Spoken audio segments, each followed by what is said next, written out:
गुरुदेव और माँ गायत्री के चरणों में कोटि कोटि नमन। आप सभी को प्रणाम। आदि शक्ति की लीला कथा की पिछली कड़ी में वैश्य उवाच इस मंत्र की फलश्रुति और इसका महत्व हमने जाना था। आज हम दुर्गा सप्तशती के पहले अध्याय की 21वें मंत्र का और 22वें मंत्र का साधना विधान जानेंगे। लेकिन उससे पहले थॉट ऑफ द डे।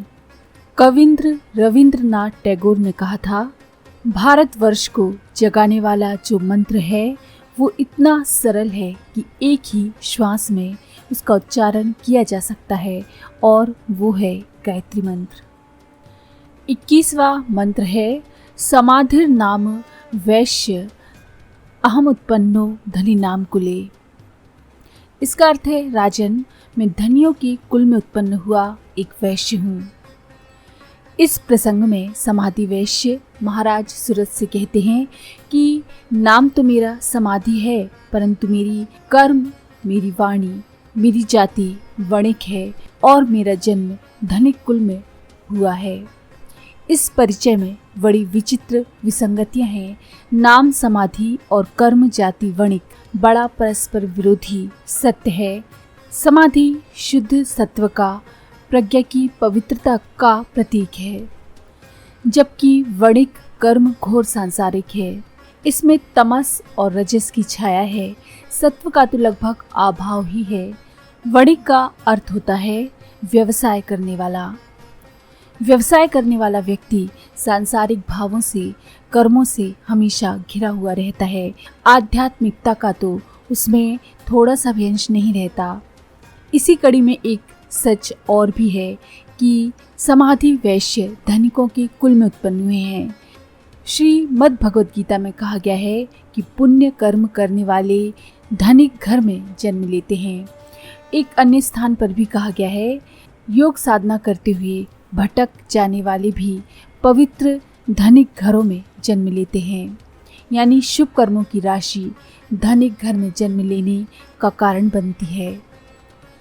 लेकिन आध्यात्मिक साधना जीवन का सच यही है कि कर्म चाहे शुभ हो या अशुभ, दोनों ही बंधन के कारण होते हैं। इसलिए इन दोनों का क्षीण होना अनिवार्य है। आध्यात्मिक जीवन के लिए प्रत्येक जीवात्मा को संसार से और संस्कारों से मुक्त होना ही पड़ता है। इसके अतिरिक्त और कोई रास्ता नहीं बचता।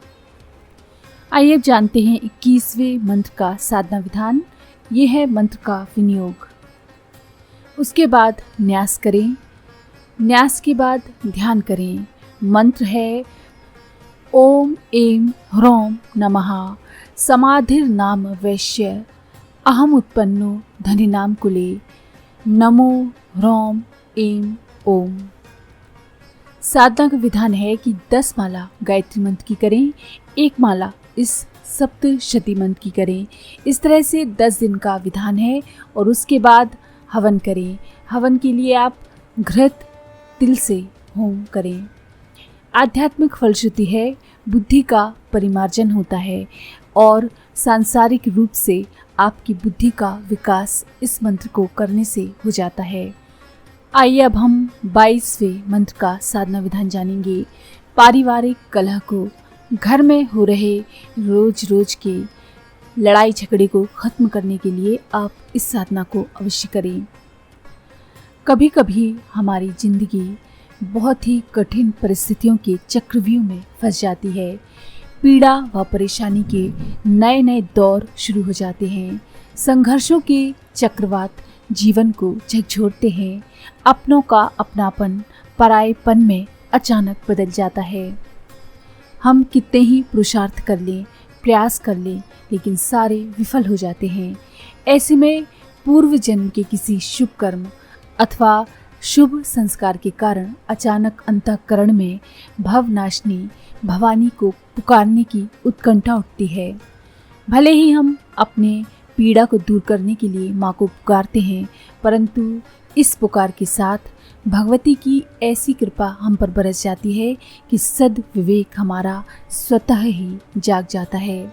इसी के साथ अनायास ही भगवती के बार बार स्मरण का क्रम चल पड़ता है। उनका बार बार और निरंतर स्मरण किसी साधना से कम नहीं होता, बल्कि इसे हम यूँ भी कह सकते हैं कि यही है सच्ची साधना। मन प्राण बार बार करुणामयी माता को पुकारे और पुकारता रहे तो न केवल पीड़ा और परेशानी मिट जाती हैं, बल्कि जन्मों की कालिक कलुष अपने आप ही धुलने मिटने लगती है। भावमयी भवानी का इस तरह स्मरण स्वयं ही समर्थ साधना बन जाता है। आदि शक्ति की लीला कथा के पात्र महाराज सुरथ एवं समाधि वैश्य, उनकी भी स्थिति ऐसी ही है।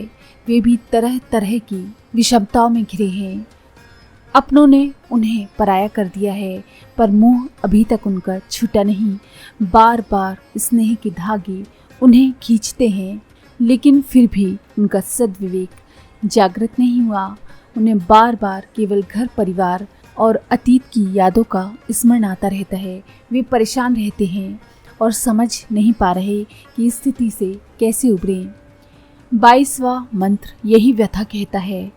समाधिवश कहते हैं, पुत्र दारैर्य निरस्तश्च धन लोभा दसाधुभिः विहीनश्च धने दरिः पुत्रै रादाय मेधनम। इसका अर्थ है असाधु यानी कि दुष्ट स्त्री पुत्रों ने धन के लोभ से मुझे निकाल दिया।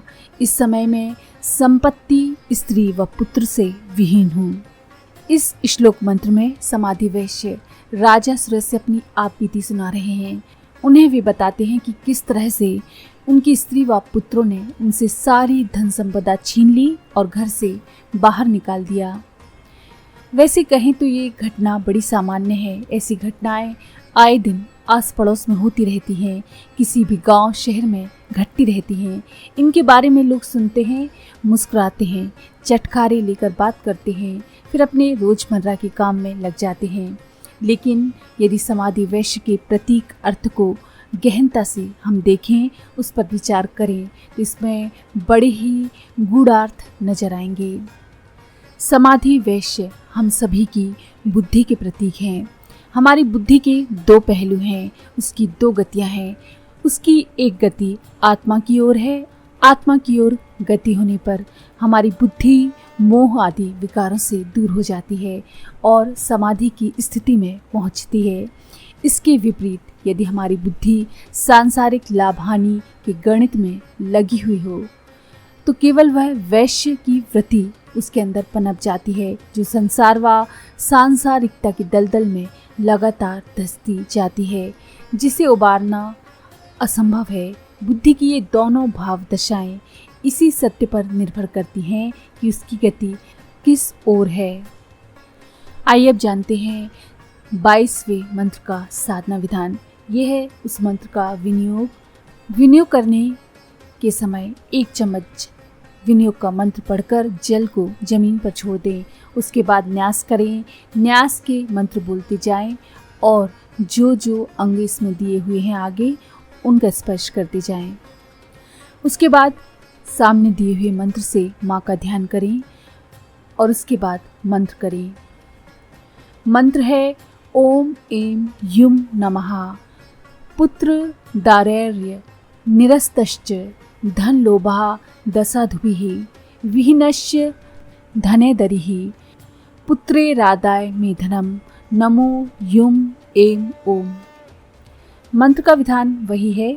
10 माला पहले गायत्री मंत्र की करें, उसके बाद 1 माला इस सप्तशती मंत्र की करें। इस तरह से 10 दिन का विधान है और उसके बाद हवन करें।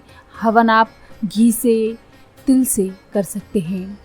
आध्यात्मिक रूप से आपको मोह आसक्ति का नाश हो जाएगा और लौकिक रूप से यानी सांसारिक रूप से आपके परिवार में जो भी कलह कलेश चल रहा होगा उसका शमन हो जाएगा। गायत्री महामंत्र के साथ इस सप्तशती के मंत्र की साधना अनूठी है। इससे साधक स्वयं के मोहबंधन की गांठों को पहचानता है, जिससे उसे अपने पारिवारिक सांसारिक जीवन के उतार चढ़ाव के सही कारणों का पता चल जाता है। वो जान लेता है कि पीड़ा का सही कारण क्या है। इसी के साथ उसमें भवानी की भक्ति का जागरण होता है, जिससे उसके पारिवारिक जीवन में आने वाले गतिरोध टूटते हैं। इस साधना से उसके आंतरिक परिष्कार का पथ भी स्वयं प्रकाशित होने लगता है और पारिवारिक कलह भी दूर होने लगती है। तो अगर आपको ये जानकारी पसंद आई हो तो प्लीज़ लाइक करें, शेयर करें, सब्सक्राइब करें और बेल के आइकन पर क्लिक करके ऑल पर क्लिक करना ना